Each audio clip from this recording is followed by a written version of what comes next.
Good morning. The time is 6:34. I'm Madison Pergram. And I'm Will Puckett on this Friday, October the 18th. It's a chilly one out there, so if they're about to go outside, to grab a coat. Yes, grab a coat, a vest, whatever you need. A warm to keep cup yourself of coffee. warm. Tea for those of you who don't like coffee. Or, you know, actually, we've done this quiz a while ago. A lot of people actually wake up to a soda or a pop in the morning, but I don't think you want to drink that hot. No, I think I'll stay with the coffee. Well, let's go to meteorologist Kelly McShane. What are they looking for throughout the day? Are they going to need a jacket throughout the day, or what it's going to be like? You may need a light jacket throughout the day, but definitely the heavier one, just like we saw yesterday, because, man, those temperatures very chilly to start once again. We're looking at temperatures into the lower 30s into the valleys. Monticello down to 31 this morning, below freezing. Jonesville at freezing this morning. A little bit warmer heading into the Big Sandy on top of the ridges, but overall a chilly start for everybody, so be sure to layer up this morning. And we are seeing clear skies here in the mountains, so overall a pretty calm start to the day, but those clear skies, cool temperatures, and calm winds make the perfect recipe for a little bit of frost, so we do have a frost advisory in effect. This goes until 9 o'clock this morning once things can start to warm up out there, but until then, just keep that in mind heading throughout your morning. Now we do have a little bit of reduced visibility, mainly into Harlan, Bell counties and into the Cumberland Valley, so just take it easy on the roads down there. Just be extra careful. And heading into this afternoon, temperatures a little bit warmer, and I will have that weekend forecast here in just a little bit, guys. We are just learning this morning that a home in Powell County is destroyed after an early morning house fire, and responders say they are still searching for the person who owns it. There's been no sign of the homeowner since the fire began shortly after midnight on Maple Street in Stanton. Now, they do not know if the owner of the home, was home when the fire began, and they plan on doing a secondary search later in the day. This is a developing story, and we'll share updates on our website at WYMT.com as we learn more.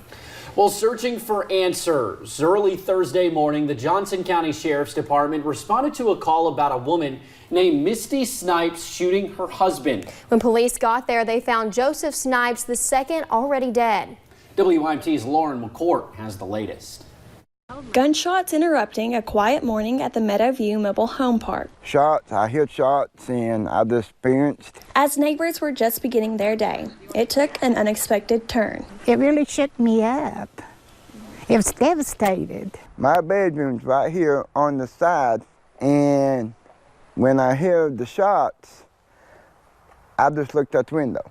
Shortly after the gunshots were fired, Johnson County Dispatch received a call. We received a call through our dispatch center that a lady had called and said she had shot her husband. Before officials arrived to the scene, Dosha and Jerry Clemens made their way out the door to see their neighbor sitting on her porch. She said, I killed my husband. She was crying a little bit. She was hurt, scared, but as far as that, she didn't say nothing much. While details of the shooting are unknown at this time. It's going to be a very intense and in-depth investigation. Law enforcement will continue to search for answers. In Johnson County, Lauren McCourt, WYMT Mountain News. Now, police are unsure why Misty shot her husband, but are currently conducting an investigation. And two shooting fugitives were arrested in Knox County yesterday. Deputies say these two people, Gerard Hughes and Tessa Emmons, were wanted in an assault case involving a handgun out of Mississippi. They were tracked down to a home in the Girdler community, and deputies say they were able to find the handgun used in the assault. Both will be extradited to Mississippi. A judge granted a change of venue in a Perry County murder case. Earlier this week, attorneys tried to seat a jury in the trial of James McIntosh. He is accused of shooting Danny Mullins multiple times earlier this year. Failure to seat a jury meant a mistrial. Right now, it is unclear what county the case will be now tried in. That decision could come November 7th. In Louisville, police say a man is in jail for shooting and killing his father with a crossbow. Police say Gerald Beavers III also hit his sister with a frying pan. She was able to call for help. Louisville police say they don't know what led to the shooting, and neighbors said they are shocked to hear what happened. I just grew up across the street from him. You know, all my life. It's definitely kind of crazy for sure. It's a sad thing that happened to a good family. Police have not detailed the charges against Beavers. They say the sister is expected to survive. One person charged in an unprecedented attack on a gay man in Harlan County is back behind bars. In 2013, a judge sentenced Mabel Ashley Jenkins to 8 years in prison. From court documents, we learned she was apparently out on supervised release, and court officials claim she violated terms of that release. An arrest warrant was issued in September. U.S. Marshals arrested her on Wednesday. Jenkins pleaded guilty in a case where she and 3 others worked together to kidnap the gay man and then beat him.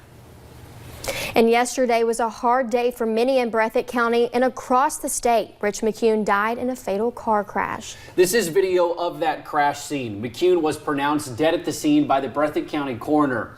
This happened along Highway 15 near the Wolfe County line. McCune was known as a gentle giant from his days as a star football player to his time teaching. WYMT's Connor James talked with friends of McCune's who say his is a legacy that will never be forgotten. There's some names that never leave the green of the gridiron. There's not a more kind-hearted person in the world than Rich McCune. Rich McCune, now that's a name that packs power in Breathitt County. Ask his lifelong friend Brendan Miller. He was such a big man, but he was such a kind and gentle man as well. A first-team All-Stater, McCune was the first Division I signing to come from the county, heading to the University of Kentucky after graduating in 1988. But his impact still lives on in the halls. Rich's 62 is the only one that's been retired here at Breathitt County. The 62 jersey and McCune's name inscribed alongside trophies he helped bring home. McCune loved the Friday night lights. You know, that was what he was called to do because he really loved kids. But as he grew older, he found a new passion. With Rich, he didn't think of teaching as a job.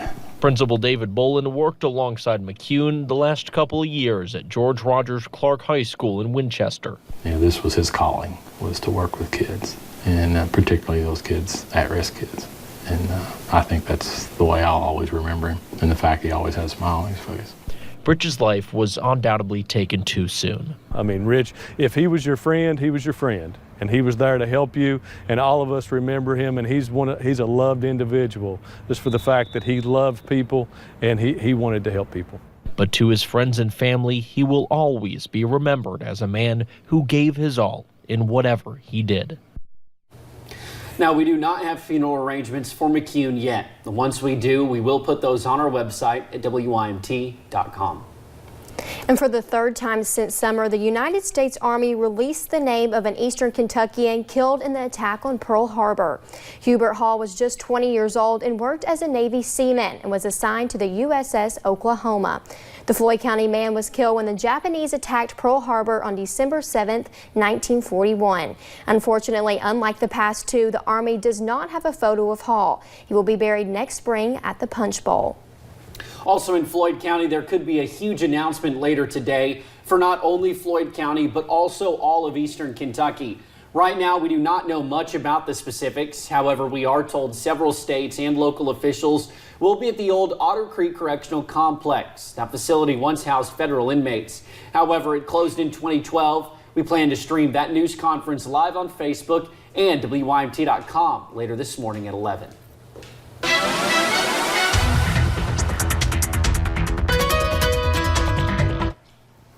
Well, just like yesterday morning, today is another chilly start. Temperatures into the 30s throughout the region, up lower 40s into the ridges, but into those valleys we're looking at mid to lower 30s. So be sure to layer up as you head out the door this morning. And visibility is a little bit reduced in those typical places that see fog, a little bit into Letcher County as well as Harlan and Bell. So just be very careful as you head out on the roads this morning. And the WYMT weather app is showing us some sunny conditions as we head throughout the morning and even into the afternoon hours. By lunchtime, temperatures into the mid to upper 50s, and by the time we get to this afternoon, we will just see a few clouds here and there, but otherwise looking like a perfect fall day here in the mountains. Guys, I'll have that weekend forecast here in just a little bit.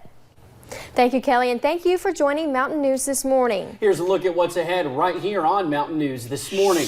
Music is known for bringing people together. We look at how it took just one drum set to bring joy to a man with Down syndrome and keep another man's memory alive.